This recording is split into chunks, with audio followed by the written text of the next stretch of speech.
السلام علیکم ورحمۃ اللہ وبرکاتہ۔ امید ہے آپ سبھی حضرات خیریت سے ہوں گے۔ تو ٹھیک ہے، ہم آج کا سبق شروع کرتے ہیں۔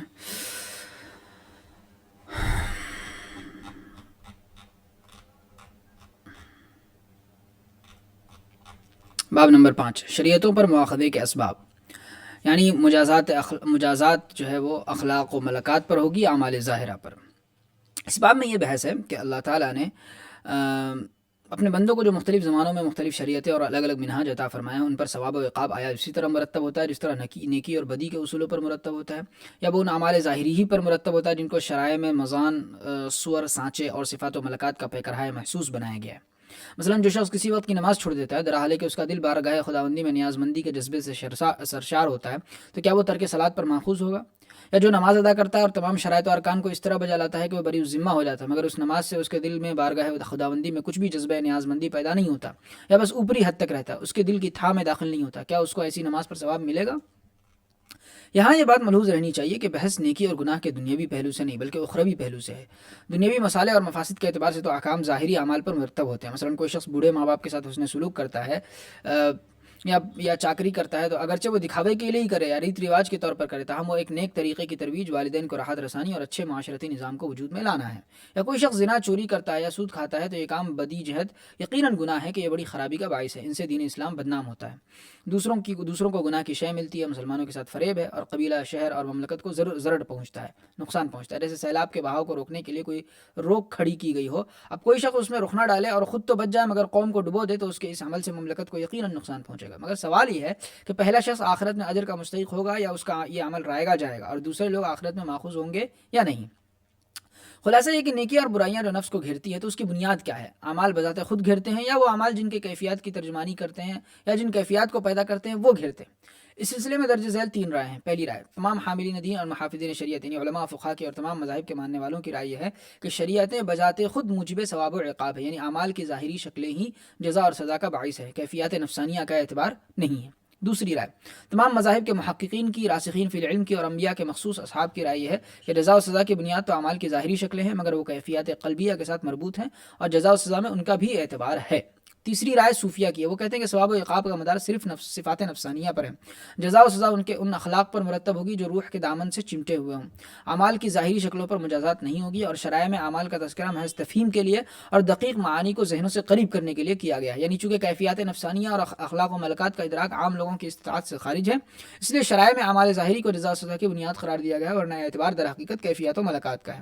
یہ لوگوں کے مذاق و رجحان کے مطابق مسئلے کا خلاصہ ہے۔ اس سلسلے میں مذہب حق اور اس کی تفصیل آگے آ رہی ہے۔ نوٹ: اصول البر والاثم سے مراد وہ 4 بنیادی صفات و ملکات ہیں جن کا بیان مبحث چہارم کے باب چہارم میں گزر چکا ہے، یعنی طہارت، اخبات، سماحت اور عدالت۔ حق بات یہ ہے کہ ثواب و عقاب کا ترتب ظاہری اعمال پر ہوگا، اور اعمال میں یہ شان 7 وجوہ سے پیدا ہوئی ہے۔ سطور بالا میں لوگوں کے مذاق و رجحان کے مطابق مسئلہ زیر بحث میں آراء کا خلاصہ بیان کیا گیا تھا۔ اب یہ جاننا چاہیے کہ حکماء اسلام کی یہ رائے قرین ثواب نہیں ہے کہ مجازات صرف صفات و ملکات اور کیفیات نفسانیہ پر ہوگی۔ ان حضرات کا اعمال کی ظاہری شکلوں سے بالکلیہ صرف نظر کر لینا 2 وجہ سے درست نہیں۔ ایک تو اس وجہ سے کہ آخرت میں اعمال کا تو تولا جانا اور حسب وزن جزا و سزا کا ہونا قرآن و حدیث میں مصرح ہے۔ دوم اس وجہ سے کہ ان کے مذہب پر انبیاء اور اولیاء کے لیے ظاہری اعمال کی ضرورت باقی نہ رہے گی، حالانکہ تکلیف شرعی آخر تک باقی رہتی ہے۔ علاوہ ماضی تمام شریعتوں میں ظاہری اعمال ہی سے بحث کی گئی ہے، اعمال ہی کا لوگوں کو مکلف بنایا گیا، بس ان سے بالکل ہی صرف نظر کر لینا کیوں کر درست ہو سکتا ہے؟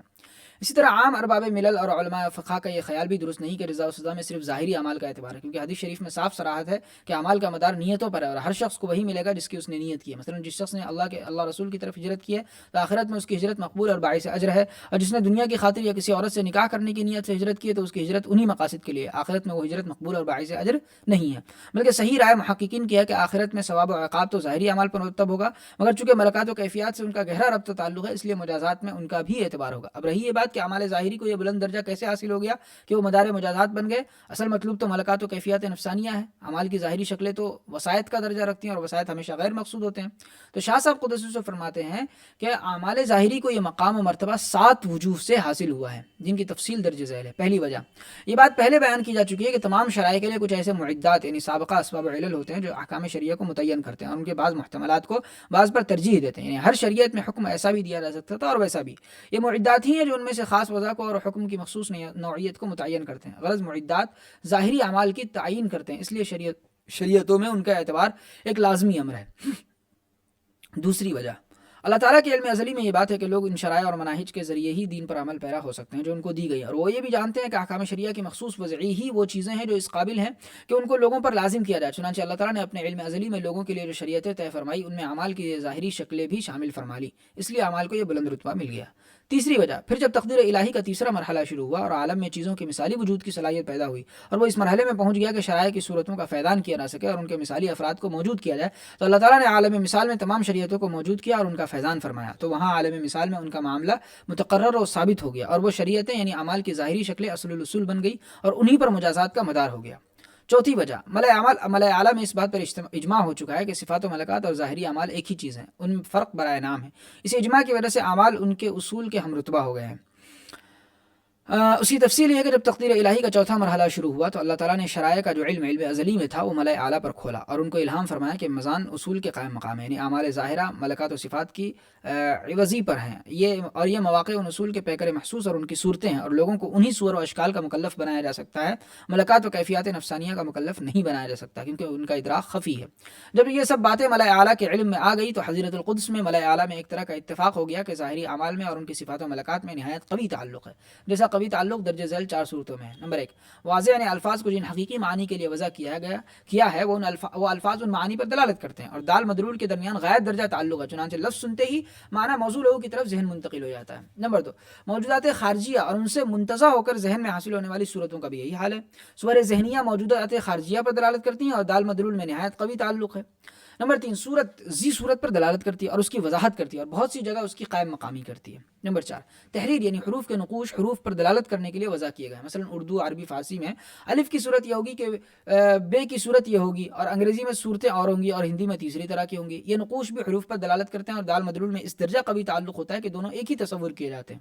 اسی طرح سے اعمال ظاہرہ اور ان کے ملکات و اخلاق کے درمیان بھی غائب درجہ تعلق ہے، باہم تعانق اور تلازم ہے، اس لیے عالم بالا کے کسی مقام میں ملأ اعلیٰ میں یہ بات طے پا گئی کہ صفات و ملکات اور ان پر دلالت کرنے والے اعمال ظاہرہ ایک ہی چیز ہے، ان میں چولی دامن کا ساتھ ہے، اس لیے شرائع الہیہ میں اعمال کو ان کے اصول کا مقام و مرتبہ حاصل ہو گیا۔ پانچویں وجہ، پھر یہ علم کے اعمال و ملکات ایک ہی چیز ہے، بعین ہی یا اس کی پرچھائی تمام لوگوں کے ذہنوں میں مترشح ہوئی، خواہ وہ عرب ہو یا عجم، چنانچہ تمام انسان اس علم پر متفق ہیں۔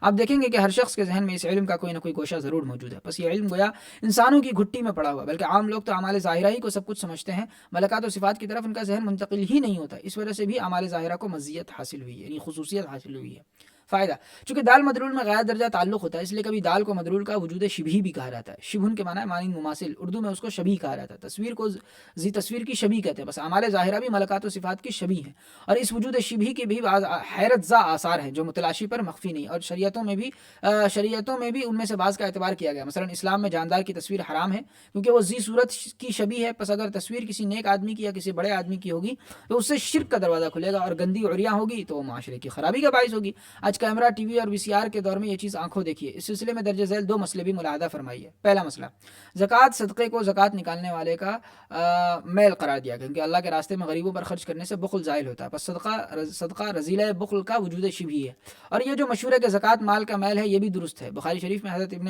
عمر رضی اللہ تعالیٰ عنہ کا یہ قول مذکور ہے، جعلہ اللہ طہرا للاموال، اللہ نے زکوٰۃ کو دولت کی پاکی گردانا ہے۔ اور شاہ صاحب نے جو فرمایا کہ اس کی سورۃ توبہ آیت نمبر 103 میں صراحت ہے کہ صدقے سے لوگ پاک صاف ہو جاتے ہیں، اور مسلم، ابو داؤد اور نسائی کی روایت میں صدقے کو اوساخ الناس کہا گیا ہے۔ دوسرا مسئلہ، عمل کی برائی اجرت میں سرایت کرتی ہے کیونکہ رزق حلت و حرمت میں ان اسباب کا تابع ہوتا ہے جن کے وسیلے سے وہ حاصل ہوتا ہے۔ اگر اسباب رزق حرام ہوں گے تو رزق بھی حرام ہوگا، اور اسباب حلال و مباح ہوں گے تو رزق بھی حلال و مباح ہوگا۔ مثلا رزق تجارت، کھیتی باڑی یا جائز مزدوری سے حاصل ہوا ہو یا حلال مال کے عوض مول لیا جائے تو وہ رزق حلال ہوگا، اگر سود، زنا، چوری، غصب وغیرہ سے ہاتھ لگے تو حرام ہوگا۔ اور اس کی وجہ یہ کہ جو چیز جس راہ سے آتی ہے اس کی کیفیت اس کے ساتھ لاحق ہو جاتی ہے۔ دھوپ اگر رنگین آئینے میں سے گزر کر آتی ہے تو اس آئینے کا رنگ بھی اس کے ساتھ آتا ہے۔ آدمی کے نطفے سے آدمی ہی کی شکل کا بچہ اس لیے پیدا ہوتا ہے کہ وہ نطفہ اس بدن میں سے آیا ہے، اور گیہوں، چنے وغیرہ کے بیج پر اور آم، جامن کے تخم پر اگر ویسا ہی اناج اگتا ہے یا ویسا ہی پھل جمتا ہے تو اس کی وجہ بھی یہی ہے کہ اجزائے زمین اس بیج یا تخم کی راہ سے نکل کر آئے ہیں۔ غرض جو چیز کسی چیز پر موقوف ہو، یعنی اس کے بغیر اس چیز کے وجود کی کوئی صورت نہ ہو، تو اس چیز کا اثر اس دوسری چیز میں ضرور ہوگا۔ گویا یہ اجرت بھی اس ناجائز عمل کی قباحت کا وجود شبیہ ہے۔ فائدہ ختم ہوا۔ چھٹی وجہ، جب حضرات انبیاء علیہ السلام کی مخصوص دعائیں اور ان کی خصوصی توجہات اعمال ظاہرہ کی طرف متوجہ ہوتی ہیں تو ان اعمال ظاہرہ کو بھی ان کے اصول جیسی اہمیت حاصل ہو جاتی ہے۔ اس کی تفصیل یہ ہے کہ جب حضرات انبیاء مبعوث کیے جاتے ہیں اور روحانی طاقتوں سے ان کو تقویت پہنچائی جاتی ہے اور ان کے قلوب میں قوم کی اصلاح کا داعیہ ڈالا جاتا ہے اور ان کی پاک ارواح کے لیے شریعتوں کے نزول اور احکام شریعہ کے مثالی افراد کے وجود کے سلسلے میں قوی توجہ کی طرف کشادہ راستہ کھولا جاتا ہے، یعنی ان کی ارواح نزول احکام کا انتظار کرتی ہیں، تو وہ حضرات احکام شریعہ ہی کا پختہ ارادہ کرتے ہیں اور وہ اپنی پوری توجہ سے ہم نواؤں کے حق میں دعائیں کرتے ہیں اور مخالفین پر لعنت بھیجتے ہیں۔ تو حضرت القدس میں ان اعمال ظاہرہ کے ساتھ اللہ تعالیٰ کی خوشی اور ناخوشی متعلق ہو جاتی ہے۔ مثلا حضرت ابراہیم علیہ السلام نے مکہ معظمہ کے لیے دعا فرمائی تو اللہ تعالیٰ نے اس کو حرم محترم بنا دیا، اور حضرت صلی اللہ علیہ وسلم نے مدینہ منورہ کے لیے دعا فرمائی تو اللہ تعالیٰ نے اس کو خاص مقام و مرتبہ عطا فرمایا اور اس کی ہر چیز میں برکت فرمائی۔ فائدہ، انبیاء کی دعائیں اور ان کی توجہات کوئی معمولی چیز نہیں ہے، وہ ساتوں آسمانوں کو چیر کر پار ہو جاتی ہیں۔ وہ حضرات بارش کے لیے دعا کرتے ہیں اور آسمان میں نام کو بھی بادل نہیں ہوتا مگر اچانک پہاڑوں جیسے بادل امنڈ آتے ہیں اور وہ موسلادھار برسنے لگتے ہیں۔ ابو داؤد کی روایت ہے کہ ایک مرتبہ حضرت صلی اللہ علیہ وسلم نے بارش طلب کی تو اللہ تعالیٰ نے بادل پیدا کیا، وہ پہلے گرجا، چمکا، پھر باذن الہی برسنا شروع ہوا اور آپ کے مسجد لوٹنے سے پہلے نالے بہنے لگے۔ ایسی ہی صورت اس وقت بھی پیش آئی تھی جب آپ نے جمعہ کے خطبے میں بارش طلب کی تھی۔ شاہ صاحب کی عبارت میں اسی روایت کے الفاظ ہیں۔ اسی طرح انبیاء کرام علیہ السلام کی دعاؤں سے اللہ تعالیٰ مردوں کو زندہ کرتے ہیں، جیسا کہ حضرت عیسیٰ علیہ السلام کی دعا سے مردے زندہ ہوتے تھے۔ اور انبیاء کی دعاؤں میں نہایت قوی تاثیر ہوتی ہے اور فوراً بارگاہ خداوندی میں باریابی حاصل کرتی ہے، اس لیے ان کی دعاؤں کی وجہ سے اعمال ظاہرہ کو خصوصیت حاصل ہوئی ہے۔ ساتویں وجہ، جب بندہ کوئی اچھا یا برا کام کرتا ہے تو اعمال ظاہرہ ہی کا قصد کرتا ہے، اس وقت ملکات و صفات اس کے پیش نظر نہیں ہوتے، اس وجہ سے بھی اعمال ظاہرہ مقصود بالذات ہو گئے ہیں۔ اس کی تفصیل یہ ہے کہ جب کوئی بندہ جانتا ہے کہ اللہ تعالیٰ نے یہ اور یہ حکم دیا اور وہ یہ بھی جانتا ہے کہ ملا اعلیٰ کی تائید نبی کے اوامر و نواہی کو حاصل ہوتی ہے، اور وہ یہ بھی جانتا ہے کہ اس کا نیک کام کو چھوڑنا اور برے کام پر اقدام کرنا اللہ تعالیٰ کے سامنے بے باکی ہے اور بارگاہ خداوندی میں کوتاہی ہے، یہ سب کچھ جانتے ہوئے بھی وہ پوری ڈھٹائی اور قصد و ارادے سے کسی برائی پر اقدام کرتا ہے تو یہ بات اسی وقت ممکن ہے جبکہ حجابات میں سے کوئی بڑا پردہ اس کو ڈھانک لے اور اس کی ملکیت مکمل ٹوٹ جائے، اور جب گناہ کرتے وقت صورتحال یہ ہوگی تو یہ چیز نفس کے ساتھ گناہ کے قیام کو واجب کر دے گی۔ اسی طرح جب بندہ کسی ایسی ریاضت پر اقدام کرتا ہے جس سے طبیعت ابا کرتی ہے، مثلا پابندی سے نماز تہجد پڑھنے لگتا ہے، اور وہ یہ عمل ریا و سماع کے لیے نہیں کرتا بلکہ اس عمل سے قرب خداوندی ڈھونڈتا ہے اور وہ بدستور اللہ کا مقبول بندہ بنا رہنا چاہتا ہے، تو یہ بات بھی اسی وقت ممکن ہے جبکہ احسان یعنی تصوف کا کوئی بڑا پردہ اس کو ڈھانک لے اور اس کی بہیمیت مکمل ٹوٹ جائے، بس یہ چیز نفس کے ساتھ نیکی کے قیام کو واجب کر دے گی۔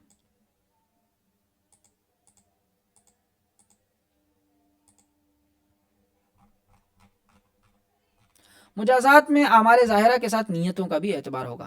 اوپر یہ بات تفصیل سے بیان کی گئی، ثواب و عقاب کا ترتب اعمال ظاہرہ پر ہوتا ہے، مگر چونکہ اعمال کا ملکات و نیات سے گہرا ربط ہے اس لیے مجازات میں ان کا بھی لحاظ کیا جائے گا۔ شاہ صاحب رحمۃ اللہ علیہ یہ بات اس مثال کے ضمن میں سمجھاتے ہیں جو اوپر کے شروع میں بیان کی جا چکی۔ فرماتے ہیں کہ جس شخص نے کسی وقت کی نماز چھوڑی ہے اس کی دو حالتیں ہو سکتی ہیں۔ الف، اگر وہ نماز کو بھول گیا اور نماز کا وقت نکل گیا، یا سوتا رہ گیا، یا وہ نماز کی فرضیت سے بے خبر ہے، یا اس کو نماز سے کسی ضروری امر نے غافل کر دیا ہے، تو روایات میں صراحت ہے کہ وہ شخص گنہگار نہیں ہے۔ متفق علیہ روایت میں ہے کہ جو شخص کسی نماز کو بھول گیا، اس سے سوتا رہ گیا، تو اس کا کفارہ یہی ہے کہ یاد آتے ہی اس کو پڑھ لے، اور ایک روایت میں اس کا یہی کفارہ ہے اور کوئی کفارہ نہیں ہے۔ اور مسلم شریف میں روایت ہے کہ سونے میں کوتاہی نہیں ہے، کوتاہی بیداری ہی میں، بس جب کوئی شخص نماز بھول جائے یا اسے سوتا رہ جائے تو جب یاد آئے اسی وقت پڑھ لے، اور اگر وہ نماز کی فرضیت ہی سے بے خبر ہے تو اس کا عذر تو اور بھی قوی ہے، البتہ جب اس کو فرضیت کا علم ہوگا تو گزشتہ تمام نمازوں کی قضا ضروری ہوگی۔ اور اگر اس نے بالقصد جان بوجھ کر نماز چھوڑی ہے اور نماز پڑھنے پر قادر بھی ہے تو یہ دین میں بے راہ روی ہے اور ایسے نفسانی یا شیطانی پردہ پڑ جانے کی وجہ سے ہے جس نے اس کی بصیرت کو خراب کر دیا ہے، اور یہ کوتاہی اس کی ذات کی طرف لوٹے گی اور بڑا گناہ اس کی ذات کو گھیر لے گا۔ حدیث شریف میں ایسے شخص پر کفر کا اطلاق کیا گیا۔ اسی طرح نماز پڑھنے والے کی بھی دو حالتیں ہیں۔ الف، اگر اس نے دکھانے یا سنانے کے لیے قوم کی ریت پر چلتے ہوئے یا بس یوں ہی خواہ نماز پڑھی ہے تو نصوص میں صراحت ہے کہ وہ مرائی یعنی دکھاوا کرنے والا ہے، فرما برداروں میں سے نہیں ہے، اور اس کے اس فعل کا کچھ اعتبار نہیں۔ سورۃ النساء آیت نمبر 142 میں منافقین کے حال میں ہے، وَإِذَا قَامُوا إِلَى الصَّلَاةِ قَامُوا كُسَالَىٰ يُرَاءُونَ النَّاسَ وَلَا يَذْكُرُونَ اللَّهَ إِلَّا قَلِيلًا، جب وہ نماز کو کھڑے ہوتے ہیں تو بہت ہی کاہلی کے ساتھ کھڑے ہوتے ہیں، صرف آدمیوں کو دکھلاتے ہیں اور اللہ تعالیٰ کا ذکر بھی نہیں کرتے مگر بہت ہی مختصر، یعنی وہ محض نماز کی صورت بنا لیتے ہیں جس سے نماز کا نام ہو جائے، ایسی نام کی نماز کس کام کی۔ اور اگر اس نے اللہ کی نزدیکی حاصل کرنے کے لیے نماز پڑھی اور ایمان و یقین اور ثواب کی امید سے یہ عمل کیا اور نیت میں پورے اخلاص سے اس نے یہ عبادت کی ہے تو اس نماز کے ذریعے اس کے اور اللہ کے درمیان ایک دروازہ کھلے گا، اگرچہ وہ سوئی کے ناکے کے برابر ہی کیوں نہ ہو۔ اور اعمال ظاہرہ کے ساتھ نیتوں کا بھی اعتبار کیا جاتا ہے۔ قوم کو ڈبو کر آدمی تر نہیں سکتا۔ باب کے شروع میں یہ مثال بیان کی گئی ہے، سیلاب کے سد باب کے لیے ایک روک کھڑی کی گئی تھی، ایک شخص نے اس کو ہٹا دیا اور خود تو بچ گیا مگر شہر کو ہلاک کر دیا۔ اس مثال کے بارے میں حضرت شاہ صاحب رحمۃ اللہ علیہ فرماتے ہیں کہ ہم یہ بات تسلیم نہیں کرتے کہ وہ شخص بچ کر بھی بچ گیا، کیونکہ قوم کو ڈبو کر آدمی تر نہیں سکتا اور قوم کا غدار پنپ نہیں سکتا۔ میر قاسم، میر صادق اور کمال اتا ترک کو غداری کے صلے میں کیا ملا؟ چند روز کی زندگی، مٹھی بھر مال و منال، ٹھیک ہے، اور زمانے بھر کی بدنامی اور غضب خداوندی اور ملائکہ کی نفرتیں مستداد، اس کے برخلاف جو عالم کی اصلاح کی کوشش کرتا ہے اس پر رحمت خداوندی نازل ہوتی ہے، ملائکہ خاص توجہ سے اس کے لیے دعائیں کرتے ہیں اور دنیا میں اس کے لیے نیک نامی باقی رہ جاتی ہے۔ باب نمبر 6، حکم اور علت کے رموز۔ احکام کا راز بندوں کے کام تین طرح کے ہیں۔ احکام کا راز بندوں کے کام جو ہے وہ تین طرح کے ہیں۔ نمبر 1، وہ کام جن کے کرنے سے اللہ تعالیٰ بندوں سے خوش ہوتے ہیں، جیسے نماز پڑھنا، زکوٰۃ دینا وغیرہ، تمام فرائض و واجبات، سنن اور مندوبات اسی قبیل سے ہیں۔ نمبر 2، وہ کام جن کے کرنے سے اللہ تعالیٰ بندوں سے ناخوش ہوتے ہیں، جیسے چوری کرنا، زنا کرنا، طلوع غروب کے وقت نماز پڑھنا وغیرہ، تمام حرام اور مکروہ تحریمی کام اسی قبیل سے ہیں۔ نمبر 3، وہ کام جن کے کرنے سے اللہ تعالیٰ بندوں سے نہ خوش ہوتے ہیں نہ ناخوش ہوتے ہیں، جیسے کوئی بھی جائز چیز کھانا پینا، تمام مباح کام اسی قبیل سے۔ الغرض، چونکہ بندوں کے کام مختلف طرح کے ہیں، ایک طرح کے نہیں ہیں، اس لیے اللہ تعالیٰ کی حکمت کاملہ اور رحمت واسعہ مختصی ہوئی کہ انبیاء کو مبعوث کیا جائے اور ان کی معرفت لوگوں کو مطلع کیا جائے کہ اللہ تعالیٰ کن کاموں سے خوش ہوتے ہیں اور کن کاموں سے ناراض ہوتے ہیں، اور لوگوں کو پہلی قسم کے کاموں کا حکم دیا جائے اور دوسری قسم کے کاموں سے روکا جائے، اور ان کے علاوہ کاموں کے کرنے نہ کرنے کا اختیار دیا جائے، تاکہ جسے برباد ہونا ہو وہ واضح دلیل کے بعد برباد ہو، یعنی لوگوں کے لیے آخرت میں عذر خائی کا کوئی موقع نہ رہے، اور جسے زندہ ہونا ہو یعنی ہدایت پر آنا ہے وہ واضح دلیل کے بعد زندہ ہو۔ یہی تکلیف شرعی کی غرض ہے کہ لوگوں کی دنیا اور آخرت درست ہو۔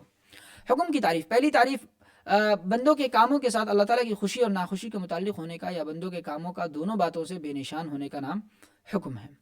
دوسری تعریف، کسی چیز کا ایسا ہونا کہ بندوں سے اس کا مطالبہ کیا جا سکے یا اس کی ممانعت کی جا سکے یا اس کے کرنے نہ کرنے کا اختیار دیا جا سکے، حکم ہے۔ دونوں تعریفوں کا ماحصل ایک ہے، نماز کے ساتھ اللہ کی خوشی متعلق ہوتی ہے اور وہ ایسا کام ہے کہ بندوں سے اس کا مطالبہ کیا جا سکتا ہے، اور زنا کے ساتھ اللہ کی ناخوشی متعلق ہوتی ہے اور وہ ایسی حرکت ہے کہ بندوں کو اس سے روکا جا سکتا ہے، اور مباح امور کے ساتھ نہ اللہ کی خوشی متعلق ہوتی ہے نہ ناخوشی، اور وہ ایسے کام ہے کہ ان کے کرنے نہ کرنے کا بندوں کو اختیار دیا جا سکتا ہے۔ انہی احوال کا نام حکم ہے۔ مزید وضاحت عبارت کے بعد تشریح کے ضمن میں آئے گی۔ مطالبہ اور ممانعت کی دو صورتیں۔ کسی کام کا مطالبہ دو طرح کا ہوتا ہے، مؤکد اور غیر مؤکد۔ جس کام کا مؤکد مطالبہ ہوتا ہے اس کے کرنے سے اللہ تعالیٰ خوش ہوتے ہیں اور آخرت میں ثواب کا استحقاق پیدا ہوتا ہے، اور اس کے نہ کرنے سے اللہ تعالیٰ ناراض ہوتے ہیں اور آخرت میں سزا ملتی ہے۔ تمام فرائض و واجبات کا یہی حال ہے۔ اور جس کام کا مطالبہ غیر مؤکد ہوتا ہے اس کے کرنے سے تو اللہ تعالیٰ خوش ہوتے ہیں اور آخرت میں ثواب کا استحقاق پیدا ہوتا ہے، مگر اس کو نہ کرنے سے اللہ تعالیٰ ناراض نہیں ہوتے، نہ آخرت میں پکڑ ہوتی ہے۔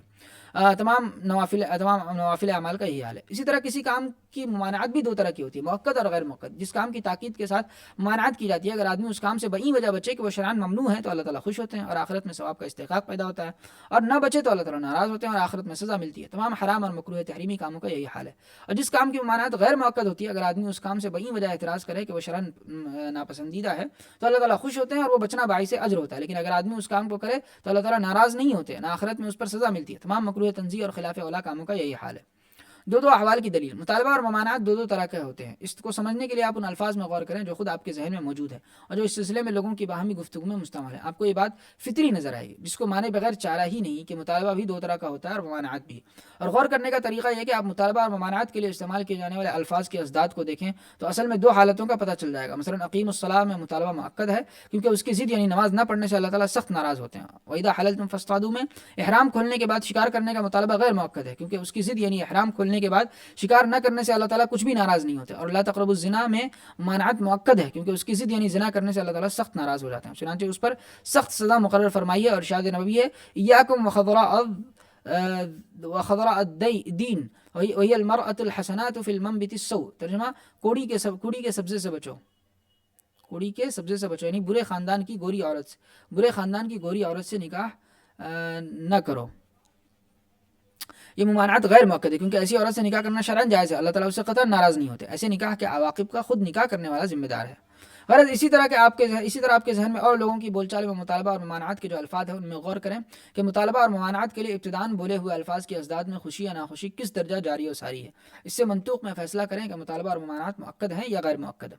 احکام خمسہ اور بنیادی احکام جن کو عوام بھی سمجھ سکتے ہیں 5 ہیں۔ نمبر 1، ایجاب یعنی واجب کرنا، لازم کرنا، تمام فرائض و واجبات اس میں شامل ہے، اور فرض و واجب کے درمیان جو فقہی فرق ہے اس کو عوام نہیں سمجھ سکتے۔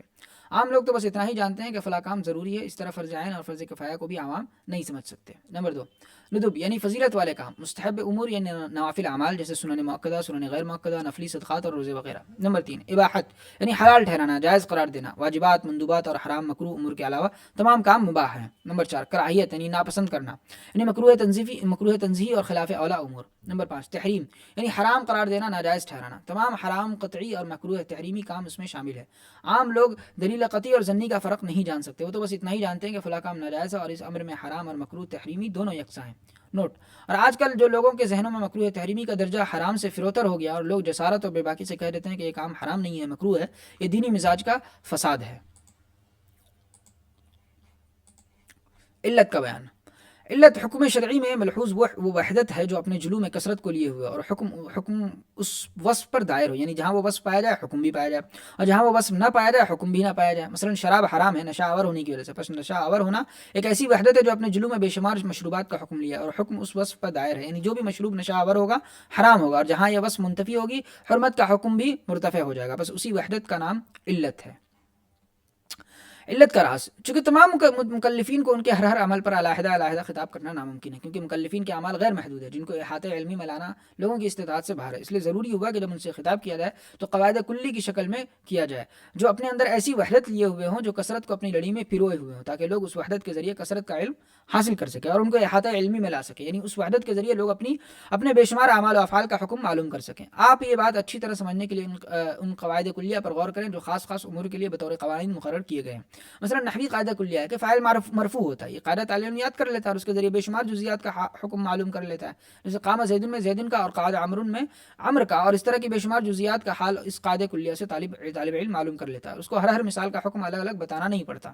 اسی طرح حکم شرعی میں جو وحدت ملحوظ ہوتی ہے وہ کثرت پر منسلک ہوتی ہے اور اس پر حکم دائر ہوتا ہے، مکلف بندے اس کے ذریعے اپنے بے شمار اعمال کا حکم معلوم کر لیتے ہیں، ان کو ہر جزئی کا حکم علیحدہ بتانا نہیں پڑتا۔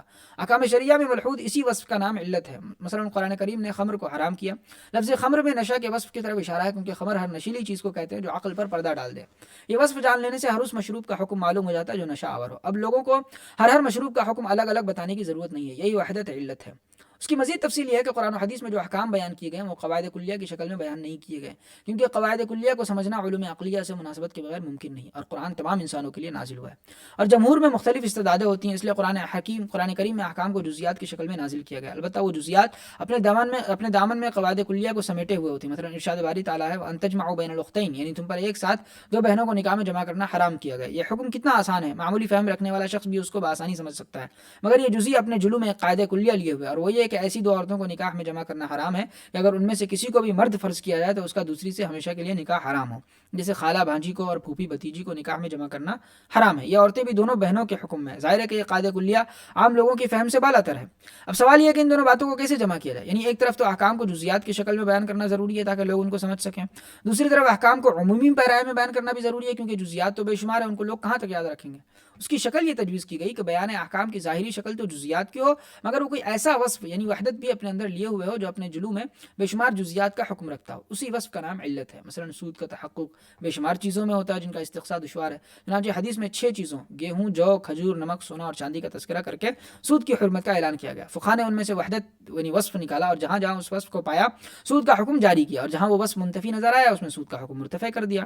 اس وصف کے استنباط میں مجتہدین میں اختلاف ہے، تفصیل کتب فقہ میں، اور محققین علماء کا فیصلہ ہے کہ تمام نصوص بشرطے کہ استثنائی یا اختصاصی صورت نہ ہو معلل بعلت ہوتی ہیں، یعنی قرآن پاک اور احادیث شریف میں جو بھی حکم مذکور ہے اس کی کوئی نہ کوئی علت ضرور ہے، خواہ نص میں وہ علت مذکور ہو یا نہ ہو، اور خواہ علت کا ادراک کر لیا گیا ہو یا اب تک نہ کیا جا سکا، اور یہ بات تسلیم کرنے کے بعد کوئی جزئی حکم جزئی باقی نہیں رہتا، کلی اصول کی حیثیت اختیار کر لیتا ہے جس پر دوسری بے شمار جزئیات متفرع ہو سکیں گی، اور اسی کا نام قیاس ہے۔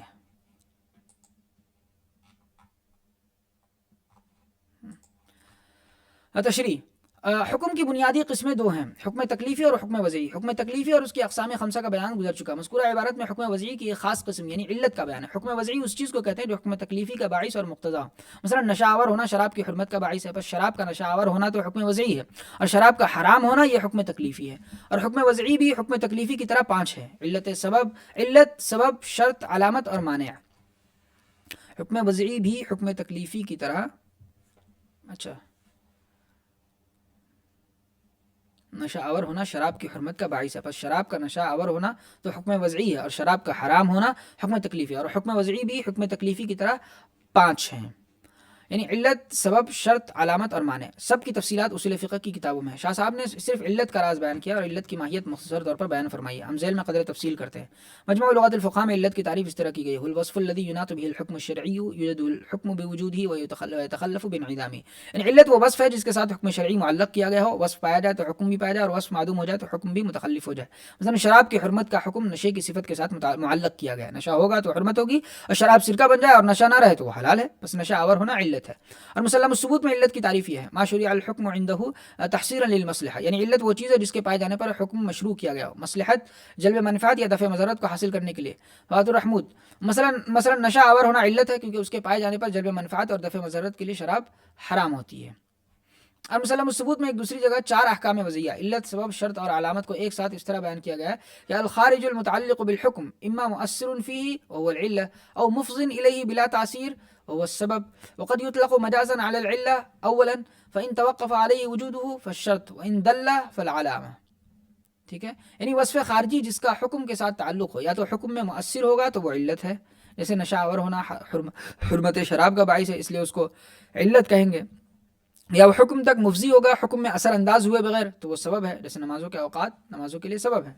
اور کبھی علت کو مجازن سبب کہہ دیا جاتا ہے، اب یا نہ مؤثر ہوگا نہ مفضی ہوگا، بس اگر اس وصف خارج پر حکم کا وجود موقوف ہے تو وہ شرط ہے، جیسے نماز کی شرط وضو وغیرہ، اور اگر وجود موقوف نہیں ہے، صرف دلالت کرنے والی نشانی ہے تو وہ علامت ہے، جیسے مینارہ مسجد کی علامت ہے۔ اور مانع وہ وصف خارجی ہے جو حکم کو پائے جانے سے روک دے، جیسے حیوان کا مردار ہونا انعقاد بیع کو روک دیتا ہے، بس بیع کا حکم یعنی ملک ثابت نہ ہوگی۔ پھر مانع کی بنیادی قسمیں 2 ہیں: حکم وضعی کے لیے مانع اور حکم تکلیفی کے لیے مانع ہے۔ پھر اول کی 4 صورتیں اور ثانی کی 3، تفصیل جو ہے اصول فقہ کی کتابوں میں۔ ہم نے یہاں مختصر تذکرہ اس لیے کیا ہے کہ قاری علی وجہ البصیرۃ علت کی وہ حکمت سمجھ سکے جو اوپر شاہ صاحب نے سمجھائی ہے، اور علت کے سلسلے میں جو مباحث آگے آ رہے ہیں ان کو سمجھنے میں مدد ملے۔ علت کی اقسام: علت کی 2 قسمیں ہیں۔ پہلی قسم وہ علت ہے جس میں مکلف میں پائی جانے والی حالت کا اعتبار کیا گیا، مثلا عبادات کا حکم دیتے ہوئے عقل و بلوغ کا اعتبار کیا جاتا ہے جو مکلف کی حالت ہے، اور مکلف کی یہ حالت جس کا علت میں اعتبار کیا جاتا ہے تنہا کوئی ایسی دائمی حالت نہیں ہو سکتی جو مکلف سے جدا نہ ہو سکے، کیونکہ اس صورت میں جو حکم اس پر مبنی ہوگا وہ دائمی ہوگا، اور یہ امر مکلفین کے قابو سے باہر ہے، یعنی اگر صرف عقل و بلوغ کا لحاظ کر کے عبادتوں کا حکم دیا جائے گا تو ہر وقت عبادت میں مشغول رہنا ہوگا، کیونکہ جب علت مستمر ہوگی تو حکم بھی مستمر ہوگا، اور یہ بات آدمی کے بس میں نہیں، اس کے ساتھ دنیا کے اور بھی تو جمیلے لگے ہوئے ہیں، اس لیے علت میں صرف ایسی دائمی حالت معتبر نہ ہوگی بلکہ اور بھی چیز اس کے ساتھ ملائی جائے گی۔ البتہ کہ ایمان ایسی چیز ہے جس کی تکلیف میں صرف اس دائمی حالت کا اعتبار کیا جا سکتا ہے، کیونکہ ایمان ایک اعتقاد ہے اور وہ ہر وقت مستمر رہ سکتا ہے، اس لیے ایمان میں صرف عقل و بلوغ کا لحاظ کیا گیا، یعنی ہر عاقل و بالغ کو ہر وقت ایمان کے ساتھ متصف رہنا ضروری ہے۔ اور جب یہ بات طے پا گئی کہ علت میں صرف دائمی حالت معتبر نہیں ہو سکتی تو ضروری ہے کہ یہ پہلی قسم کی علت 2 چیزوں سے مرکب ہو: ایک، مکلف کی کسی ایسی لازمی صفت سے جس کی وجہ سے اس کو مکلف بنایا گیا، یعنی ایک تو علت میں عقل و بلوغ کا اعتبار کرنا ضروری ہے تاکہ آدمی کو احکام کا مکلف بنایا جا سکے، پاگل اور بچے کو احکام کا مخاطب نہیں بنایا جا سکتا۔ دوم، کسی ایسی صفت سے جو عارضی ہو، جو وقفے سے پیش آتی ہو، جیسے نمازوں کی علت میں اوقات کا بھی لحاظ کیا گیا ہے۔ علت کی یہ قسم زیادہ تر عبادات میں پائی جاتی ہے، اور یہ عارضی حالت جس کا لازمی صفت کے ساتھ لحاظ کیا جاتا ہے 4 چیزیں ہوتی ہیں۔ نمبر 1، وقت، نماز روزے کی تکلیف میں اس کا لحاظ رکھا گیا۔ حکم شریعت یہ ہے کہ جب نماز کا وقت ہو جائے اور آدمی عاقل و بالغ بھی ہو تو اس کو نماز کو پڑھنا واجب ہے، اور ماہ رمضان آئے اور آدمی عاقل و بالغ ہو اور اس میں روزہ رکھنے کی استطاعت بھی ہو تو اس پر روزہ رکھنا واجب ہے۔ قدرت میسرہ یعنی آسان پیدا کرنے والی استطاعت ادائے زکوٰۃ کے وجوب میں اس کا لحاظ کیا گیا ہے۔ حکم شریعت یہ کہ جو نصاب کا مالک اور اس پر سال بھی گزر جائے تو اس کی زکوٰۃ ادا کرنا واجب ہے، کیونکہ مال نامی جب سال بھر پاس رہے گا تو ضرور بڑھے گا، پس اس کا ایک حصہ زکوٰۃ میں نکالنے سے زور نہیں پڑے گا۔ حرج یعنی تنگی و مشقت کا احتمال، قصر و افطار کی صورت رخصت میں اس کا لحاظ کیا گیا۔ حکم شریعت یہ ہے کہ جو شخص سفر میں ہو وہ نماز میں قصر کرے، اور رمضان میں روزہ نہ رکھنا چاہے تو اجازت ہے، بعد میں قضا کر لے، کیونکہ سفر کی حالت میں مشقت و پریشانی کا احتمال ہے۔ کسی چیز کا ارادہ، جیسے بے وضو نماز کا ارادہ کرے تو وضو کرنا واجب ہے ورنہ نہیں۔ فائدہ، کبھی اس مرکب علت میں اس بنیادی لازمی صفت کو ساقط کر دیا جاتا ہے جو اکثر عوامر میں معتبر ہوتی ہے، یعنی علت میں عقل و بلوغ کا تذکرہ نہیں کرتے، اور علت کے لیے کوئی ایسی صفت مختص کر لی جاتی ہے جو اعمال میں مابہی امتیاز ہوتی ہے، اور مسامحتاً اسی کو علت کہہ دیا جاتا ہے۔ مثلا کہا جاتا ہے کہ نماز کی علت وقت کا پایا جانا، حالانکہ علت کا ایک جز ہے، دوسرا لازمی بنیادی جز عقل و بلوغ ہے مگر اس کا تذکرہ نہیں کرتے۔ یہی حال روزے کا بھی ہے، کہتے ہیں کہ روزے کی علت ماہ رمضان کا آنا ہے۔ فائدہ نمبر 2، حکم میں ملحوظ اوصاف میں سے کسی ایک کو وصف مؤثر یعنی علت بنانا اور دوسرے وصف کو یہ مقام و مرتبہ نہ دینا شارع کی ثوابدید پر موقوف ہے، جیسا کہ سال 2 سال کی پیشگی زکوٰۃ دینے کے لیے شارع نے نصاب کے مالک ہونے کو مؤثر وصف قرار دیا ہے، بس جو شخص نصاب کا مالک ہے وہی پیشگی زکوٰۃ دے سکتا ہے، جس کے پاس نصاب نہیں ہے وہ نہیں دے سکتا۔ اس طرح مجتہد بھی اوصاف میں غور کرتا ہے، وہ ایک وصف کو مؤثر سمجھتا ہے تو اس کو علت قرار دیتا ہے، دوسرے کو صرف حکم تک مفضی سمجھتا ہے تو اس کو ثواب قرار دیتا ہے، اور تیسرے کو نہ مؤثر سمجھتا ہے نہ مفضی، البتہ اس پر حکم کا وجود موقوف ہوتا ہے تو اس کو شرط ٹھہراتا ہے، اور کوئی وصف ایسا بھی ہوتا ہے کہ اس میں یہ تینوں باتیں نہیں ہوتی تو اس کو علامت محض قرار دیتا ہے۔ غرض وہ ہر وصف کو جس کے مقام و مرتبے کے لائق وہ ہوتا ہے وہ اسی کو دیتا ہے۔ دوسری قسم وہ علت ہے جس میں مکلف کی کسی حالت کا اعتبار نہیں کیا جاتا بلکہ اس چیز کی حالت کا اعتبار کیا جاتا ہے جس پر مکلف کا فعل واقع ہوتا ہے. جیسے شراب حرام ہے اور اس کی علت نشاور ہونا ہے, اور یہ مکلف کی حالت نہیں ہے بلکہ مشروب کی حالت ہے جس پر مکلف کا فعل واقع ہوتا ہے, یعنی جس کو مکلف پیتا ہے.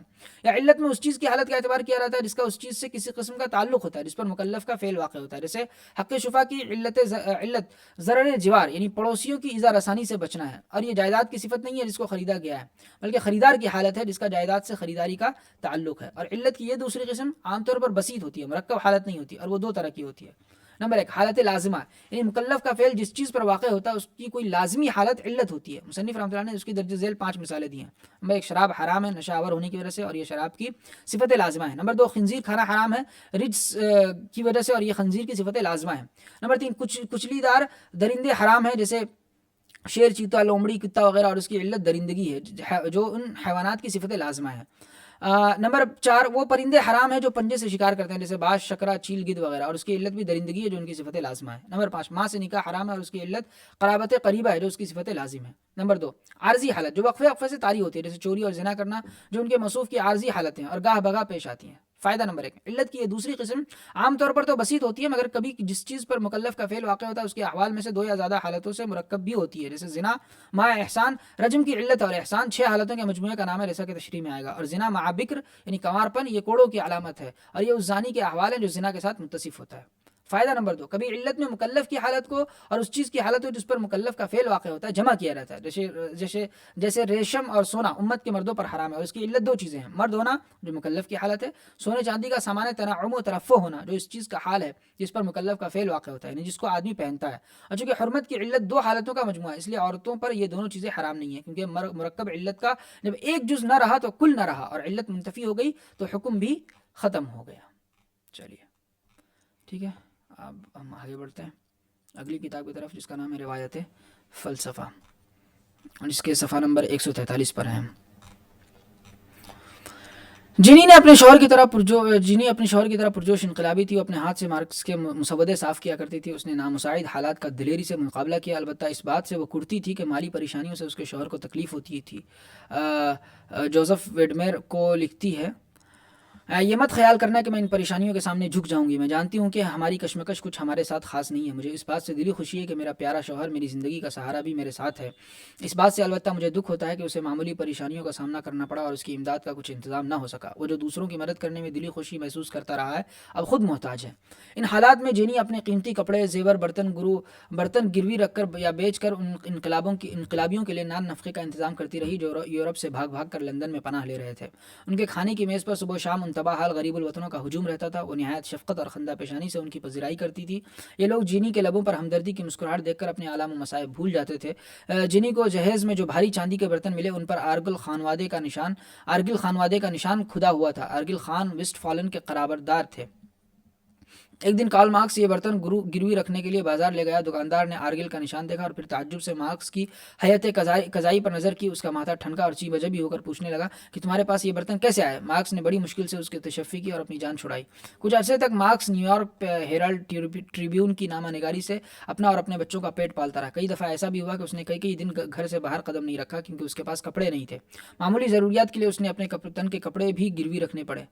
ان نامساعد حالات میں بھی مارکس نے اپنا کام جاری رکھا. جب وہ مطالعہ اور تصنیف و تعلیف سے فارغ ہوتا تو انقلابی سرگرمیوں میں منہمک ہو جاتا. 1864 میں اس نے پہلی بین الاقوامی مجلس لندن میں قائم کی. اس میں مازنی, پردوم, ہاکوئن اور لاسال کے اجتماعی خیالات و افکار کا تنقیدی جائزہ لے کر اس نے محنت کشوں کے لیے واضح طریقہ کار وضع کیا. اس کے بعد اس کے گھر میں دنیا بھر کے انقلابی ہدایات لینے کے لیے آنے لگے. وہ باکونن کی انارکیت کا مخالف تھا اور محنت کشوں کی تنظیم کو اہم سمجھتا تھا. اس کی تحریک پر باکونن کو پارٹی سے نکال دیا گیا. مارکس رات گئے تک مطالعے میں غرق رہتا. صبح سویرے برٹش میوزیم چلا جاتا اور وہیں بیٹھا کتابیں دیکھا کرتا. 10 سال کے مسلسل مطالعے کے بعد اس نے اپنی مشہور کتاب سرمایہ لکھی جسے محنت کشوں کی انجیل کہا جاتا ہے. ارباب نظر نے ڈارون کی اصل انواع کی طرح اسے بھی دور جدید کی انقلاب پرور کتاب مانا ہے. اس کی دوسری اور تیسری جلدیں مارکس کی موت کے بعد انجلس نے مرتب کر کے شائع کی. سرمایہ کا ترجمہ دنیا بھر کی زبانوں میں ہو چکا ہے. مارکس کے علمی تبحر اور جودت فکر کا اعتراف اس کے مخالفین نے بھی کیا. وہ فلسفے, اقتصادیات اور سیاسیات پر گہری نظر رکھتا تھا اور اپنے دوست انجاز کی طرح ہفت زبان تھا. اسے لاطینی، یونانی، فرانسیسی، انگریزی، ہسپانوی اور رومانوی زبانوں پر پوری دسترس حاصل تھی. ایک دفعہ بیمار پڑ گیا، مرض نے طول پکڑا تو مارکس دل بہلانے کے لیے روسی زبان سیکھنے لگا. غسل صحت کیا تو وہ اسے بولنے اور لکھنے پر پوری طرح قادر تھا. مارکس کے گھر میں مغربی ممالک کے انقلابی پناہ گزین جمع ہوتے تھے تو مارکس ہر ایک کے ساتھ اس کی اپنی زبان میں باتیں کرتا، جس سے ان غریب الوطنوں کا چہرہ خوشی سے کھل جاتا. مارکس کو دنیا بھر کے ادب سے دلچسپی تھی. گوئٹے، اسکیلس، بالزاک، سروائٹنز اس کے محبوب تھے. وہ الف لیلا اور مقامات حریری کا بھی شہدائی تھا اور ان کے ترجمے مزے لے کر پڑھتا تھا. اور آخری عمر میں ان کتابوں کو اصل زبان میں پڑھنے کے لیے اس نے عربی سیکھنے کا ارادہ بھی کیا تھا. 1881 میں مارکس کی جانثار بیوی جینی اسے داغ مفارقت دے گئی. انجلس نے جینی کی قبر پر خطبہ دیتے ہوئے کہا کہ یہ خاتون دوسروں کو مسرت بہم پہنچا کر خود دلی مسرت محسوس کیا کرتی تھی. باکونین اور اس کا کروپاٹکن روسی نژاد انارکسٹ تھے. ان کے خیال میں ریاست تمام برائیوں کی جڑ ہے، اس لیے سب سے پہلے اس کا خاتمہ ضروری ہے. ان کے نظریے کو انارکسٹی اشتمالیت کہا جاتا ہے. چلیے کچھ عرصے کے بعد مارکس کی بڑی بیٹی جو اس کی چہیتی تھی عالم جاویداں کو سدھار گئی. مارکس ان صدمات کی تاب نہ لا سکا. ایک دن انجلس اس کی مزاج پرسی کو آیا. مارکس کی خادمہ ہیلن نے اسے بتایا کہ وہ آرام کرسی پر دراز ہیں اور آرام کر رہے ہیں. انجلس قریب آیا تو معلوم ہوا کہ اس کا دوست ہمیشہ کی نیند سو چکا تھا. اس کا کوٹ اتارا گیا تو اندر کی جیب سے اس کے باپ، بیٹی اور بیوی کی عکسی تصویریں ملی جنہیں وہ ہمیشہ سینے سے لگائے رہتا تھا. انجلس نے مارکس کی قبر پر کہا اس کا نام اور اس کا کام ہمیشہ زندہ رہیں گے. مارکس کے بعد انقلابی تحریک کی قیادت انجلس کے ہاتھوں میں آ گئی. اس نے بڑی تندہی سے مارکس کا تحقیقی اور انقلابی کام جاری رکھا. اس کا گھر ہر انقلابی کے لیے ہر وقت کھلا رہتا تھا. اس نے مغربی ممالک کی تحریکوں کو منظم کرنے کے ساتھ اپنے افکار کی تبلیغ کے لیے متعدد کتابیں لکھی. آخر 75 برس کی عمر میں فوت ہوا. مرنے سے پہلے وصیت کی کہ اس کی نعش جلا دی جائے اور خاکستر ایسٹ بورن کے مقام پر سمندر میں ڈال دی جائے. یہ وہ مقام ہے جہاں وہ اوقات فراغت میں سیر و تفریح کے لیے جایا کرتا تھا. مارکس اور انجلس کی جدلی مادیت اشتمالیت کا سنگ بنیاد ہے. مارکس نے فوئرباخ کی مادیت ہی پر قناعت نہیں کی بلکہ ہیگل کی جدلیات کو مادیت میں منتقل کر کے جدلی مادیت کی تاسیس کی. مارکس نے سب سے پہلے نظریہ اور عمل کی تفریق کو ختم کیا اور کہا کہ نظریہ اور عمل میں کامل اتحاد ہے، کیونکہ جدلی مادیت بیک وقت ایک نظریہ بھی ہے اور عمل بھی ہے. جو شخص اس کا قائل ہوتا ہے وہ اس کی عملی ترجمانی کے لیے بھی کوشاں رہتا ہے. اس کی روح سے فلسفی اس شخص کو نہیں کہیں گے جو گوشہ تنہائی میں سرنگو بیٹھا خیالات میں غرق رہتا، بلکہ فلسفی وہ ہے جو اپنے نظریے کی عملی تعبیر کے لیے کشمکش کرتا ہے. مارکس کا قول ہے کہ فلسفی کا کام دنیا کی ترجمانی کرنا نہیں ہے بلکہ اسے بدل دینا ہے. جیسا کہ ہم ذکر کر چکے ہیں کہ مارکس اور انجلس نے مادیت سے مبارک طبیعت کو خارج کر کے اسے جدلیاتی بنیاد پر اثر نو مرتب کیا. وہ کہتے ہیں کہ ان کے زمانے سے پہلے کی مادیت نیوٹن اور گلیلیو کی سائنس کے زیر اثر تھی، اس لیے نظریاتی، سکونی اور مبارک طبیعیاتی تھی. دوسرے الفاظ میں یہ مادیت ان تضادات سے خائف تھی جو نیچر میں حرکت و تغیر پیدا کرتے ہیں، اس لیے اس کا تعلق انسان کی عملی زندگی سے منقطع ہو چکا تھا. مارکس نے کہا کہ جدید سائنس کی روح سے نیچر کا عمل جدلیاتی ہے اور بقول انجلس دنیا بنی بنائی گناگوں اشیاء کا ملغوبہ نہیں ہے بلکہ گناگوں اعمال کا مجموعہ ہے، جس سے اشیاء جو ہمیں بظاہر جامد دکھائی دیتی ہیں ان کے عکس جو ہمارے ذہن پر پڑتے ہیں بدلتے رہتے ہیں، کبھی وہ معرض وجود میں آتے ہیں اور کبھی مٹ جاتے ہیں. قدیم سکونی مبارک طبیعت کا ذکر کرتے ہوئے مارکس نے کہا کہ افلاطون کا نظریہ امثال اس کی معروف مثال ہے. اس کی روح سے دنیا چند ساکن و جامد اشیاء کا مجموعہ دکھائی دیتی ہے جو ایک دوسرے سے الگ تھلگ موجود ہیں. مارکس کہتا ہے کہ فطری مظاہر کا دقت نگاہ سے مشاہدہ کیا جائے تو معلوم ہوگا کہ ہر شے حرکت میں ہے اور ہر کہیں تغیر و تدبر کی کار فرمائی ہے. بقول مارکس جدلیات حرکت کے عمومی قوانین کی سائنس ہے، خواہ یہ حرکت خارجی عالم میں ہو یا خواہ انسانی میں ہو. مارکس نے کلاسیکی مادیت کو میکانیکی مادیت کا نام دیا اور کہا کہ 19ویں صدی میں مادیت جدلیات کے قریب تر آ گئی کیونکہ جدید سائنس کی روح جدلیاتی ہے اور جو مابعد طبیعیاتی نقطہ نظر کے منافی ہے. جب تک سائنس پر مابعد طبیعیات کے اثرات غالب رہے وہ مابعد طبیعیاتی مادیت کی ترجمانی کرتی رہی. جدید سائنس نے جدلیات کو جنم دیا ہے. مابعد طبیعیاتی مادیت سے جدلیاتی مادیت کا ارتقاء مندرجہ ذیل خطوط پر ہوا. نمبر 1، مابعد طبیعیاتی مادیت قدماء یونان و روم اور 18ویں صدی کے فرانسیسی قاموسیوں نے پیش کی. قاموسیوں نے کائنات کو ایک عظیم خلق قرار دیا اور اس کے حرکی پہلو کو یکسر نظر انداز کر دیا. مزید برآں انہوں نے عمل تاریخ سے اعتنا نہیں کیا، وہ قدماء کی طرح نظریے کو عمل سے جدا کر کے دیکھتے رہے. چنانچہ 18ویں صدی کی مادیت جسے لامتری، ہولباخ وغیرہ نے مرتب کیا تھا، روایاتی مابعد طبیعیات کے تصرف میں رہی. مارکس اور انجلس کہتے ہیں کہ اس فر و گذاشت کا ازالہ جدلی مادیت میں کیا گیا ہے. نمبر 2، جدید سائنس کے انکشافات نے مابعد طبیعیاتی اور میکانیکی کی مادیت کو بدل کر رکھ دیا. مارکس نے جدید سائنس کی روشنی میں مابعد طبیعیات کو مادیت سے علیحدہ کیا، پھر مادیت میں جدلیات کو شامل کر دیا. مارکس اور انجلس نے کہا کہ جو قوانین عالم مادی میں کار فرما ہیں وہی انسانی معاشرے پر بھی اثر انداز ہوتے ہیں. یہ کہہ کر انہوں نے تاریخی مادیت کا تصور پیش کیا اور دعویٰ کیا کہ جو تضادات مادی عالم کے ارتقاء کا باعث ہو رہے ہیں وہی معاشرے انسانی کے ارتقاء کا باعث بھی ہیں. مارکس اور انجلس نے ہیگل کے تصورات کی پیکار کو طبقات معاشرے کی کشمکش میں منتقل کر دیا. انہوں نے کہا کہ ہیگل سچ کہتا ہے کہ کائنات اور فکر انسانی ہر لمحہ تبدیل ہوتے رہتے ہیں، لیکن اس کا یہ خیال غلط ہے کہ ذہن میں جو تغیرات ہوتے ہیں وہی عالم مادی میں بھی تبدیلیاں پیدا کرتے ہیں. حقیقت اس کے برعکس ہے. تصورات اشیاء کی پیداوار ہیں اور انسان اشیاء کے تغیر کے ساتھ تصورات میں بھی تغیر واقع ہوتا رہتا ہے۔ اس طرح انہوں نے ہیگل کی جدلیات کو جو سر کے بل کھڑی تھی دوبارہ اپنے پاؤں پر کھڑا کر دیا۔ مارکس کہتا ہے کہ جرمن فلسفہ آسمان سے زمین کی طرف آتا ہے، ہمارا فلسفہ زمین سے آسمان کی طرف جاتا ہے۔ جدلیاتی مادیت پسندی کی روح سے کائنات میں صرف دو اشیاء ہیں، مادہ، اسے وجود بھی کہا جاتا ہے، اور فکر و خیال۔ فکر وہ ہے جو ہم مادی اشیاء سے جنہیں ہم محسوس کرتے ہیں اخذ کرتے ہیں، وہ وجود یا مادہ وہ ہے جس کا ادراک ہم اپنی حسیات سے کرتے ہیں۔ مثلا کاغذ کو مادہ کہا جائے گا لیکن اس کے سفید ہونے کا خیال ادراک سے پیدا ہوگا۔ اس نظریے کی روح سے فکر و خیال سے پہلے مادے کا وجود تھا۔ مادے کی دو خاصیتیں ہیں، وہ مکان جو زمانے میں موجود ہے وہ حرکت کرتا ہے۔ مارکس ایسی اشیاء کے وجود کا قائل نہیں ہے جو زمان یا مکان سے علیحدہ یا ماورا ہوں، کسی مادی شے سے علاقہ نہ رکھتی ہوں۔ چنانچہ وہ خدا کا منکر ہے اور کہتا ہے کہ زمان کے باہر خدا کا وجود تسلیم کیا جائے تو ماننا پڑے گا کہ خدا کسی لمحے میں موجود نہیں ہے، مکان سے باہر اس کے وجود کو تسلیم کیا جائے تو ماننا پڑے گا کہ وہ کہیں بھی موجود نہیں ہے۔ جدلیاتی مادیت پسندی کے اساسی قوانین درج ذیل ہیں۔ نمبر 1، کوئی شے قطعی، حکمی اور مطلق نہیں ہے، سب اشیاء ہمہ وقت حرکت و تغیر میں ہے۔ انجلس کہتا ہے کہ مادے کا بغیر حرکت کا تصور کرنا اتنا ہی محال ہے جتنا کہ حرکت کا بغیر مادے کا تصور کرنا۔ یہی جدلیاتی مادیت پسندی کا پہلا قانون ہے۔ اس کی روح سے کوئی شے اپنی جگہ پر قائم نہیں رہتی، ہر شے ہر وقت بدلتی رہتی ہے، ہر شے کا ماضی ہے، حال ہے، مستقبل ہے۔ کائنات کی کوئی شے اس حوالے تغیر سے محفوظ نہیں ہے۔ نمبر 2، کائنات میں اشیاء ایک دوسرے سے الگ تھلگ موجود نہیں ہے، بلکہ ہر شے دوسری پر اثر انداز ہو کر اس میں تغیر پیدا کر رہی ہے۔ اس قانون کا اطلاق انسانی معاشرے اور علوم پر کیا جائے تو مفہوم ہوگا کہ سیاسیات، معاشیات، ادبیات، فنون لطیفہ وغیرہ کا آپس میں گہرا تعلق ہے اور ان کے عوامل و مؤثرات ایک دوسرے میں نفوذ کیے ہوئے ہیں۔ جدلی مادیت پسند کہتے ہیں کہ بورژوا اہل علم ادب و علم کے مختلف شعبوں کو ایک دوسرے سے الگ الگ کر کے ان کا مطالعہ کرتے ہیں، اس لیے انتشار فکر کے شکار ہو جاتے ہیں۔ نمبر 3، تیسرا قانون ازداد وہی ہے جو ہیگل کی جدلیات کا بھی اصل اصول ہے، یعنی ہر شے کے بطون میں اس کی ضد موجود ہے جو بالآخر اس کی نفی کا باعث ہوتی ہے۔ یہی تضاد نیچر اور معاشرے میں عمل ارتقاء کا محرک ہے۔ اشیاء پر کہیں اپنی ازداد میں بدلتی جا رہی ہیں، مثبت اور منفی میں ہر وقت کشمکش جاری رہتی ہے۔ تمام تغیر و تبدل اسی کشمکش کا نتیجہ ہے۔ اشیاء متغیر ہوتی ہیں کیونکہ ان میں مثبت اور منفی کا تضاد موجود ہے۔ چلیے اس کو ہم لوگ کل پڑھیں گے انشاءاللہ، ٹھیک ہے؟ تو اس کے اب ہم آخری کتاب کی طرف بڑھتے ہیں، لامذہبی دور کا تاریخی پس منظر۔ میں ذرا پانی پی لوں۔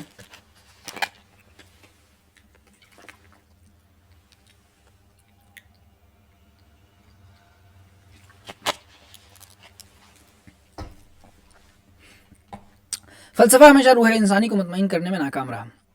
اصل کام انسان کے فطری احساسات اور جذبات کو سمجھ کر فکر و عمل کے صحیح حدود متعین کرنا اور زندگی کے باریک تاروں کو توانائی برقرار رکھنے کا سر و سامان کرنا ہے۔ فکر و عمل کی جس دنیا میں عقل کو جذبات پر فتح مند بنانے کا معقول بندوبست نہ ہو اور تاروں کی حرکات میں توازن پیدا کرنے کی کوئی سبیل نہ ہو، وہ دنیا گرداب بلا میں پھنسی ہوئی انسانیت کی کشتی کو ساحل مراد پر نہیں پہنچا سکتی ہے۔ زندگی کے جن تاروں کو چھیڑنے میں بقایا حیات کا راز پوشیدہ ہے، نیز تاروں میں نغمہ پیدا کرنے کے لیے ساز کے ساتھ جس قسم کے سوز کی ضرورت ہے وہ بڑی حد تک فلسفے کی دسترس سے باہر ہے۔ یہی وجہ کہ فلسفہ کسی دور میں بھی انسانی دکھ درد کا علاج کرنے اور نیز روح انسانی کو مطمئن کرنے میں کامیاب نہیں ہوا ہے اور دنیا بالآخر مذہبی کے دامن میں پناہ لینے پر مجبور ہوئی ہے۔ فلسفہ ہر دور میں مذہب کے ساتھ سمجھوتہ کرنے پر مجبور ہوا ہے۔ یہ واقعہ ہے کہ ہر جدید فلسفہ مذہب کے انحطاط کے دور میں بروئے کار آتا ہے اور مذہب کے نعم البدل کے طور پر وہ قبول کیا جاتا ہے، لیکن روح انسانی کو اس سے تشفی نہ ہونے کی وجہ سے بعد میں مذہب کے ساتھ سمجھوتے کی صورتیں نکال لی جاتی ہیں اور مذہب کو تعویل و تصویر کے ذریعے اس کے مطابق بنانے کی کوشش ہوتی ہے۔ یہ صورتحال فلسفے کے لیے یقیناً مفید ثابت ہوتی ہے کہ مذہب کے ذریعے وہ اپنی پائے چوہیں کو مضبوط کرتا ہے، لیکن مذہب کے لیے سخت نقصان دہ ہوتی ہیں۔ اس سے اس کا اصلی کردار ختم ہوتا ہے، اس کی جذب و انجذاب کی طاقت فنا ہوتی ہے اور بالآخر وہ فلسفہ کی صف میں اپنی اقدامی حیثیت کو ختم کر کے صرف مدافعانہ پوزیشن میں باقی رہتا ہے۔ نظریہ ارتقاء کے نفسیاتی اثرات۔ ذیل میں نظریہ ارتقاء کے چند نفسیاتی اثرات ذکر کیے جاتے ہیں تاکہ واضح ہو کہ اخلاق و کردار اس سے کس درجہ متاثر ہوتے ہیں۔ انسان ایک ترقی یافتہ حیوان ہے، اس عقیدے کا تعلق حیاتیات سے بیان کیا جاتا ہے، لیکن انسانی نفسیات و اخلاقیات کسی طرح محفوظ نہیں رہتے ہیں۔ چنانچہ اوپر جن 4 نفسیاتی مؤثرات کا ذکر کیا گیا ہے، فطرت، وراثت، ماحول اور تربیت، اسی طرح نیکی و بدی کے محرکات، قوت ملکیہ اور قوت بہیمیہ یا ڈاکٹر یونگ کے قول کے مطابق پرسنا اور انیما وغیرہ جو بھی مؤثرات و محرکات اب تک بیان کیے جاتے ہیں ان میں کوئی بھی نظریہ ارتقاء کی زد سے نہیں بچ سکا ہے۔ مثلا فطرت پر نظریہ ارتقاء کا اثر۔ فطرت قبول حق کی اس قوت و استعداد کا نام ہے جو پیدائش کے ابتدائی مرحلے میں ہر فرد کو من جانب اللہ عطا کی جاتی ہے۔ لیگزیکون کی لغت میں فطرت کی یہ تعریف ہے بچے کی وہ نیچرل کانسٹیٹیوشن ہے جس پر وہ اپنی ماں کے پیٹ میں روحانی لحاظ سے بنایا جاتا ہے۔ فطرت کے مرحلے میں ہر انسان نیک و صالح ہوتا ہے اور جب تک دوسرے مخالف مؤثرات کا غلبہ نہیں ہو جاتا فطرت کی روشنی ہر موڑ و موقف پر لائٹ کا کام دیتی رہتی ہے۔ البتہ غلبے کی صورت میں یہ روشنی مدھم پڑ جاتی ہے اور جب کبھی اس کے ابھرنے کا سارا سامان مہیا ہوتا ہے تو پھر نمودار ہو کر لائٹ کا کام دینے لگتی ہے۔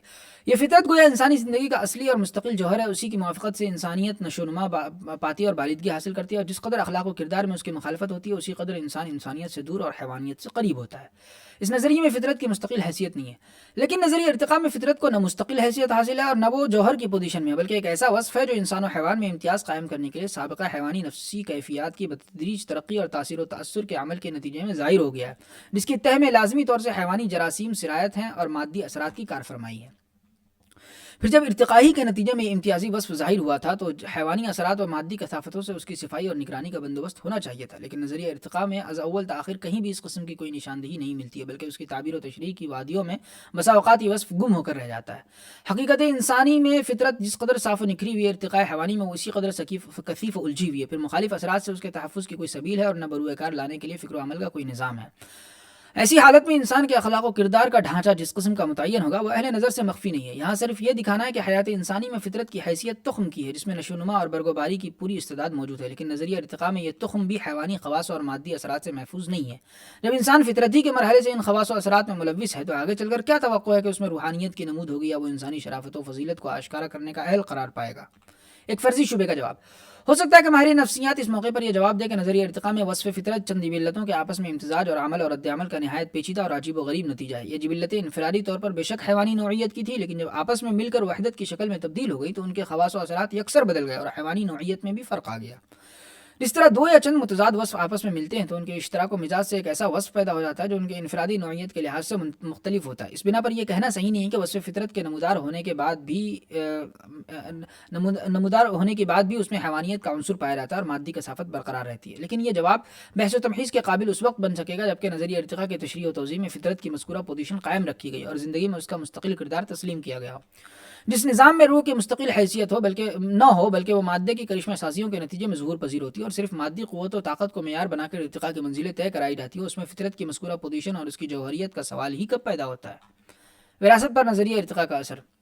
وراثت انسان میں بہت سی خاصیتیں اور صلاحیتیں بذریعہ وراثت نفوذ کرتی ہیں، بہت سے احساسات و جذبات ہیں وہ اپنے آباء و اجداد سے متاثر ہوتا ہے۔ نظریہ ارتقاء کی تشریح کے مطابق وراثت کے تحت شعور میں مادیت و حیوانیت ہی سرایت ہوتی ہے۔ اسلاف کی روحانیت جو ارتقاء کے قاعدے کے مطابق مادیت کی مرہون منت اور اس کی کرشمہ سازیوں کا نتیجہ ہے، اگر اس میں اتنی توانائی پیدا بھی ہو گئی کہ وہ منتقل ہونے کے لائق بن سکی تو انتقال کے بعد نئے ظرف میں اس کے بقاء اور ارتقاء کا کوئی سر و سامان نہیں ہے۔ لامحالہ مادی ماحول کے غلبے سے وہ ٹھٹر کر رہ جائے گی اور تا حیات پھر اس کے ابھرنے کی کوئی سبیل نہ ہوگی۔ اس نظریے میں انسان کو خالص مادی اور حیوانی زاویہ نگاہ سے دیکھا جاتا ہے۔ اس نظریے میں چونکہ انسان کو خالص مادی اور حیوانی زاویہ نگاہ سے دیکھا جاتا ہے، اس بنا پر رصدگاہوں میں جو تجربات چوہوں اور بندروں وغیرہ حیوانات پر کیے جاتے ہیں وہی انسان کے لیے بھی فیصلہ کن قرار پاتے ہیں۔ چنانچہ انسان کی نفسیات وغیرہ پر جو تحقیقات کی گئی ہیں ان کا بیشتر حصہ انہی تجربات پر مبنی ہے جو چوہوں اور بندروں وغیرہ حیوانات پر کیے گئے ہیں۔ پہلے عقل و ہوس کی مشکافیوں اور سرمستیوں نے انسان کی ایک دھندلی تصویر تجویز کی، پھر تحقیقات و تنقیبات کے ذریعے اس کا ثبوت فراہم کیا گیا۔ پہلے ذہن و فکر کا ایک سانچہ متعین ہوا، اس کے بعد تائید حاصل کرنے کے لیے مختلف قسم کے تجربات کیے گئے۔ اگر ابتدا میں انسان کی کوئی دوسری شکل تجویز ہوتی اور ذہن و فکر کا سانچہ بھی اس سے مختلف ہوتا تو ان تجربات و تحقیقات کی نوعیت اور کیفیتیں یقیناً بڑی حد تک مختلف ہوتی۔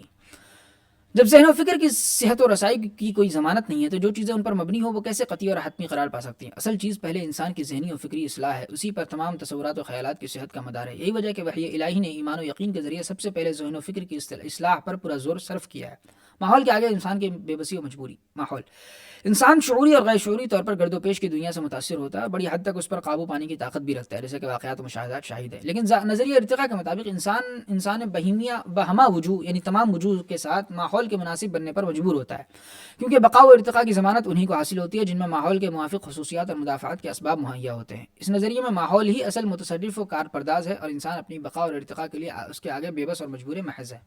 ماحول پر نظریہ ارتقاء کا اثر۔ پھر ماحول سے مراد مادی ماحول ہے، کیونکہ روحانیت نہ انسان کی طلب ہے نہ قیام و بقا کے لیے اس کی ضرورت ہے، چنانچہ انتخاب فطرت اور بقائے اصلاح نہایت تنہا مادی طاقت اور فخر و مباحث ہی پر منحصر ہے۔ نیکی و روحانیت، مساوات و بھائی چارگی، شرافت و عدالت وغیرہ اوصاف کو کوئی مقام نہیں حاصل ہے۔ اسی بنا پر طاقت ہی اصل فضیلت و شرافت کا معیار ہے اور اس معیار کے مطابق صالح وہ ہے جو فتح یاب ہو کر باقی رہے اور غیر صالح وہ ہے جو شکست کھا کر ناکام و نامراد رہے۔ یہ انسانیت کی نئی توجہ اور صالحیت کی خاص اصطلاح ہے جس میں نہ صرف فضیلت و شرافت کا پیمانہ یکسر بدل گیا بلکہ انسانی اقدار و اخلاق کے پائمال کرنے کا پورا سامان موجود ہے۔ اس نظریے میں انسان وہ انسان نہیں رہ گیا جن کی شرافت کو یاد دلایا جاتا اور اس کی حمیت و غیرت کو ابھارا جاتا تھا، بلکہ وہ ایک دوسری نوع میں تبدیل ہو گیا ہے جس کے اغراض و مقاصد، مبدا و منتہا وغیرہ سب مختلف ہیں۔ تربیت پر نظریہ ارتقاء کا اثر۔ نمبر 4، تربیت میں مختلف تدبیروں کے ذریعے وراثت کے غلط اثرات سے بچایا جاتا ہے اور ماحول پر قابو پانے کی ہمت پیدا کرائی جاتی ہے۔ نیز مثبت و منفی دونوں قسم کے احکام کے ذریعے بعض جذبات کو ابھارا اور بعض کو دبایا جاتا ہے تاکہ انسان میں انسانیت کے جوہر نمودار ہوں اور اصلی شرافت و فضیلت کا وہ مستحق بن سکے۔ لیکن تربیت میں جن اثرات سے انسانی زندگی کو پاک و صاف کیا جاتا ہے، نظریہ ارتقاء میں ان کے مظاہروں کی حوصلہ افزائی ہوتی ہے اور ماحول کے جن جراثیم سے انسان کو محفوظ رکھنے کی کوشش ہوتی ہے اس میں وہ بقا اور ارتقاء کے ضامن قرار پاتے ہیں۔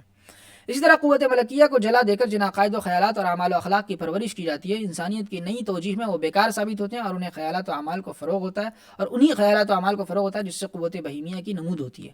غرض انسان کی زندگی میں جن حدود و خطوط پر اب تک حرکت کرتی رہی ہے اور زندگی کا جو نقشہ اور سانچہ وحی الہی نے متعین کیا تھا، نظریہ ارتقاء کے حدود و نقوش اس سے بالکل مختلف ہے۔ یہ اختلاف نہ صرف ابتدا میں ہے بلکہ ابتدا اور انتہا، بقا اور ارتقاء سب میں ظاہر ہے۔ پورے اثرات مشاہدے میں نہ آنے سے دھوکہ نہ کھانا چاہیے۔